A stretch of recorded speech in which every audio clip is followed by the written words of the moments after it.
Hey everyone, welcome to the Veloce Race Review. I'm Aaron McNanny. And I'm Pat Brown. Today we're going to take you through the Ardmore Category 4-5 Criterium. One thing to note before we get started is that the speed data is a little bit off just because of how the setup was. So this race takes place the day after the Ambler race down there just outside of Philadelphia. So we had a really solid weekend. Pat and I were down there. This is lap one, actually. They had a neutral rollout for one lap only because the course was relatively technical. There was 6 corners in all, and some of them were a little bit tight, a little bit janky. So they had us go around the course one time just to kind of, so everyone can get their bearing. Yep, so this is a few laps in. You see Aaron goes up, he attacks on the left. And for some reason I decided to kind of follow a little bit, but I eased off because I knew I could help create that gap. So you'll see he goes out the front. Unfortunately, it wasn't successful at this point, but there were plenty of attacks specifically by Aaron for this race, which was really cool. And this is not a terrible strategy if you're trying to get into a one-man solo breakaway. By him sitting up and pulling off of the gas a little bit, it gave me the time to get that distance. You could see I'm maybe 5 seconds up the road right now, and if I had the gas, I could have kept up with it, but I'm not really a solo break kind of guy. I'm more of a group type of breakaway. Yeah, and I would say this course lends pretty well to the solo breaker or a very small group break, just because of how many corners there are. Big groups, people will be on and off the brakes to try to corner together. So it's actually, this would have really helped. The course would really help to get that solo break. And that's one thing to note if you're a criterium racer is you want to be as efficient as possible around the corners. If there's one thing to practice, it's cornering.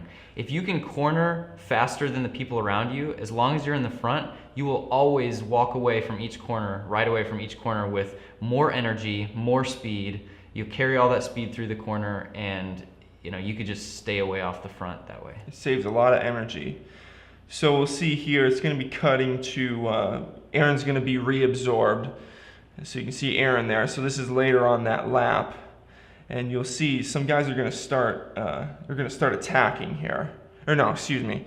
Aaron. You see Aaron just pointed over to me, saying, "Hey, I want that spot." And now, if you're in a race, if people do that, it's all about communication. Communicate, and if people want to slide in, or if people want an out, like if he was pointing out here to the left, like he wanted to move up. Let him out, because that could mean that you get a full ride. So here we are at the front. Notice that both Pat and I are positioning ourselves in the front 5 wheels for the whole race. I think you don't actually notice, but I think there were 45, 50 Yeah, it's a decent sized field for sure. So we position ourselves in the front 10 wheels the entire race, and that's to ensure we knew that we were going to try to get into a breakaway. So if a break happens, we want to be in a good position where we can follow that attack, where we can stick on those wheels and be pushing the pace ourselves. You'll notice, I went on a couple of attacks here, Pat goes on a couple of attacks, and the whole method behind that is we're wearing down the field, we're getting people in their red zone, not in their comfort zone, and it causes them more physical stress so that when I actually do attack, they're not able to follow. And you see some other people are attacking here too, and this is actually the start of the break that was successful. So there was an attack on the backstretch by a guy in black, and this guy on the last stretch before the finishing stretch, he started to attack. And now this other CS Velo guy attacks as well. And what happens with all these people attacking and then regrouping and attacking and regrouping, that makes so many riders tired. And so you'll see Aaron and the guy who actually won the day previously, now he attacks. And I feel like this is a stronger attack, and I kind of let it go a little bit, and that really helps it, create that separation. It's always good to attack when everyone is in the red. So that's why a counterattack can be so effective. Everyone is just reeling from that one CS Velo attack, and then I attack right after that. So only the people that are really able to stick it are able to follow. Yeah. So you see here, I gave him a huge leash, but I know everyone's going to be braking going into that corner because that's what they've been doing all day. I brake a little bit, but then I'm able to, close that gap, have my own line going through the corner. And you'll see here, I'll get a little bit squeezed, but then I'll say, hey, I'm on the left, and then he'll slide over and give me some room. So you'll see Aaron, he's up the road with another guy, so there's two up the road, and then there's basically a small group that's kind of being weaned thin. Later on that lap, we make the catch. I do the same exact thing as I did last lap, where I let the guy go because I know that I can corner a little bit faster. But at this point, I'm looking back and I see we have a gap. So I let this PT guy go through. And this is one of the effects of having a technical course, is it creates that yo-yo effect where if people aren't cornering as well as you're just going to be able to carry more speed through that corner and you're going to be able to stay away. So at this point, I saw the gap and I'm saying, let's go, boys. We have a gap. Let's increase it. Let's make this break work. And so you see Aaron heard that. He goes right to the front and he starts drilling it. And one thing I will say is it took the crew a long time to recognize that we had a substantial break and we needed to start working together. So really it was myself and Calvin in the black jersey right there that were doing a lot of the heavy lifting after you have your mechanical. Yeah, and even before the mechanical, you see Aaron will put in a nice 30-second pull and Calvin will come up. And I was hungry today. Like my legs were feeling really good. We had just come off of a great race yesterday, and I really wanted to podium in this race. I thought it suited me. It had a substantial climb that suited my legs, and it was technical. I like the technical courses.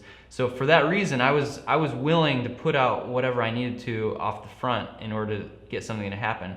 And one thing I will say is that to be a breakaway rider, which I'm still developing into that sort of riding discipline, you have to put everything on the line the whole race. You can't, there's no sitting in the back and waiting for the group sprint. You gotta be on the front, putting on the pressure, trying to wear everybody out, or else it's just not gonna happen. Yeah, or else everyone will stay fresh and then there won't be any chance for a breakaway to even form. So at this point I'm thinking, okay, well he's got a little bit of space, okay, I'll let it go so I can make sure I'm cornering fast, and then I'll start kind of taking a pull, and you'll see that's what I do up this little incline here. Is I'll put in some power to get on his wheel, and then push a little bit past because I want to make sure I'm contributing to the group. And unfortunately, going around this next corner, I'll actually snap my chain, so that's why it'll cut to me in the pit quick. So you'll see it go through. It was a little bit bumpy, but I think that was just which too is much a power. bummer. Yeah, but that happens. That's a part of racing. Luckily, I didn't crash. So coming around this final lap, I was definitely feeling quite gassed. I knew that I had it in my legs and that I was feeling really strong, and so I just decided I was going to put everything on the line. Even if I get dropped on this finishing sprint here, I'm just going to go for it. I could hear the guy behind me yelling to sprint, sprint, sprint, because we had a couple of seconds of a lead, and I just poured out the watts as much as I could.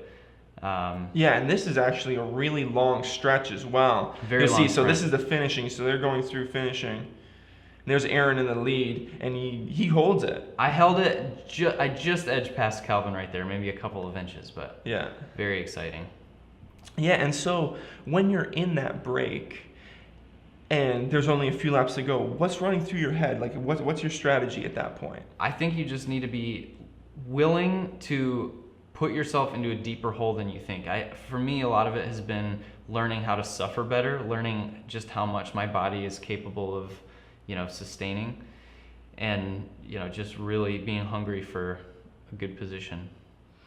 Yeah, and you held it out, even though you put in a little bit extra effort to make sure that break stood, stuck.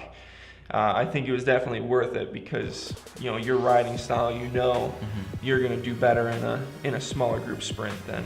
And next time we'll make sure that we have an extra pair of quick links there. Yeah. Oh man, if you can bring extras, definitely bring extras.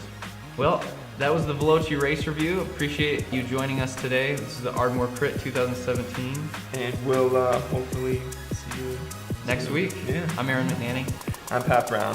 Thanks for joining us.